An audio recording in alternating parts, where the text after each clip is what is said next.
Small cap share मुनाफा तो जबरदस्त कराते हैं, लेकिन इनमें जोखिम भी काफ़ी बड़ा होता है।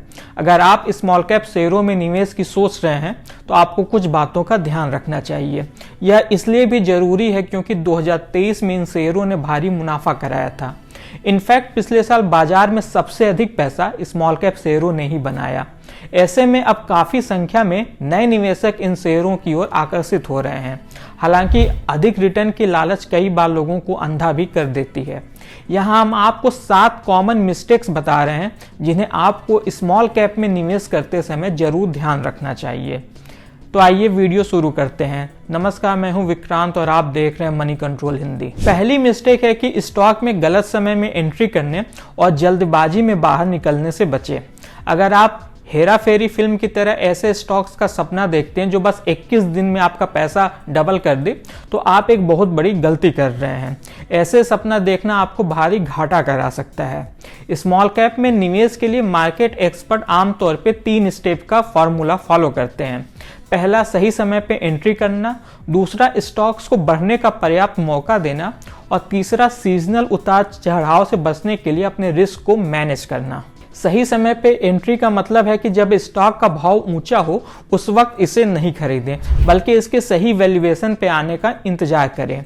नुआमा प्रोफेशनल क्लाइंट्स ग्रुप के संदीप रैना ने बताया कि स्मॉल कैप शेयरों में जितना अधिक रिटर्न मिलने की संभावना होती है, उसमें जोखिम भी उतना ही अधिक होता है। इसीलिए निवेशकों को काफी सोच समझकर ऐसे स्टॉक्स को चुनना चाहिए। एलियोस फाइनेंशियल सर्विसेज के शाम चंडाक भी इस बात से सहमत हैं। उनका मानना है कि स्मॉल कैप शेयरों का प्रदर्शन सीजनल है, न कि 12मासी। वह निवेशकों को इसके आधार पर सेक्टर्स और थीम चुनने की सलाह देते हैं। फिर मैक्रो इकोनॉमिक और जियोपॉलिटिकल जैसे दूसरे फैक्टर को ध्यान में रखकर बेहतर एंट्री पॉइंट चुनने की सलाह देते हैं। दूसरा मिस्टेक है कि पहले दिन से जोश एकदम हाई रखना। कई बार बहुत ज्यादा जोश भी हानिकारक होता है। 2023 की शानदार तेजी देखकर कई नए निवेशक इस साल बड़े रिटर्न के लालच से बाजार में आएंगे। हालांकि यहां पर एक बार में सारी पूंजी लगाना जोखिम भरा हो सकता है। बाजार में कभी भी मुनाफा वसूली या दूसरों कारणों से गिरावट आ सकती है। स्मॉल कैप शेयरों में यह गिरावट और तेज होती है। ऐसे में अपनी पूरी पूंजी एक बार में निवेश करने का जोखिम लेना एक बड़ी गलती होगी। इसकी जगह समय के साथ निवेश को धीरे धीरे बढ़ाना सही रणनीति हो सकती है। तीसरी सावधानी है कि पीई को वैल्यूएशन के बराबर नहीं माने। अधिकतर निवेशक किसी कंपनी के वैल्यूएशन को देखने के लिए पीई रेशियो को सबसे सटीक फार्मूला मानते हैं। हालांकि स्मॉल कैप के लिए मामला थोड़ा अलग हो सकता है। ऐसा इसलिए क्योंकि इस सेगमेंट में कई सेक्टर्स, कैटेगरी और स्पेशल बिजनेसों के स्टॉक भी शामिल होते हैं। कई बार ऐसा होता है कि स्टॉक से तुलना के लिए अधिक कंपनियां मौजूद नहीं होती हैं। ऐसे में सिर्फ पीई पर निर्भर रहना कई बार धोखा दे सकता है। रैना ने कहा कि इसकी जगह स्टॉक की लंबी अवधि की ग्रोथ की संभावनाओं को देखें, साथ ही स्टॉक के मार्जिन प्रदर्शन और रिटर्न ऑन कैपिटल एम्प्लॉयड जैसे मापदंडों पर विचार करें। चौथी गलती है कि लोग ज़्यादा रिसर्च नहीं करते हैं। स्मॉल कैप में निवेश के लिए व्यापक शोध और मेहनत की जरूरत पड़ती है।